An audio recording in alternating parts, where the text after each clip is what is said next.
si Doña Victorina de los Reyes de Espadana. Tunog pa lamang ng aking pangalan ay masasabi ninyo na ako ay maganda, mestiza at sosyal. Kaya wag niyo kong ihantulad sa inyo ng mga Indio ng mga tamad, pangit at mahihirap.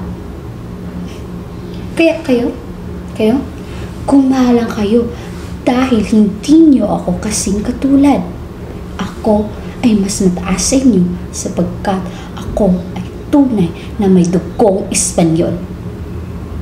Kaya kayo, kumalang kayo. Kitang-kita niyo naman na ako ay maganda.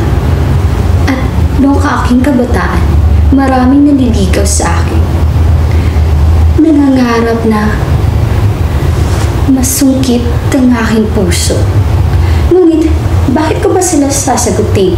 Kaya, tinaboy ko silang lahat. Bakit naman kasi ako magpapakasal? Magpapasakal sa isang Indio. Simula pa nung bata pa ako, alam ko na ako ay magpapakasal lamang sa isang Espanyol. Buti na lamang, natagpuan ko ang aking dream boy, si Don Tiburcio. Ano ngayon? Kung di siya napakayaman, hindi nakapagtapos ng pag-aaral at mas bata pa sa akin. Ang mahalaga, siya ay isang Espanyol. At saka, sinabihan ko naman siya na magpanggap bilang doktor. At ngayon, na ako isang asawa na ng doktor, nakamit ko na rin ang minimithing alta sa syudad. Kaya hindi lang ako maganda, sosyal pa. Noong isang araw, napadaan kami sa bahay ng isang alperes. At saktong naroon si Doña Consolacion.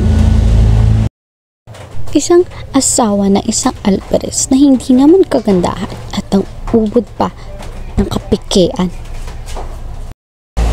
At tumura pa sa harapan ko. Napakawalang hiya. Hindi na nga maganda, wala pang modo. Horror. Huwag ka nga siyang mag-astang-astang ganyan. Hindi naman siya tunay na Espanyol. Alam niyo ba, isa lang naman siyang labandera. Oo, hindi siya tunay na Espanyol at isang hampas lupang Indio lamang. Marami pa sana akong sasabihin, ngunit pinigilan ako ng aking asawa at ng kura. Kaya hinahamon ko siya kung sino ba talaga ang mas magaling sa aming dalawa. Kayo, kanino kayo papanik? Sa akin? Okay, Konsolasyon. Ano? Sa kanya kayo? Sige, magsama-sama kayong mga pangit at peke sa impyerno.